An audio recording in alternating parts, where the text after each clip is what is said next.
Net নাই, net বই নাই, এই গন্ডগোলের কারণে ওয়াইফাই আছে না, ওয়াইফাই তো চলে না।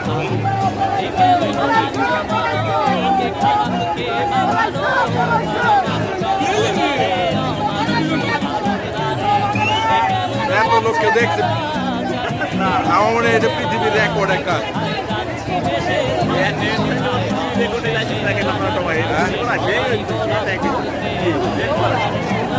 তো ডাটা তো নাই।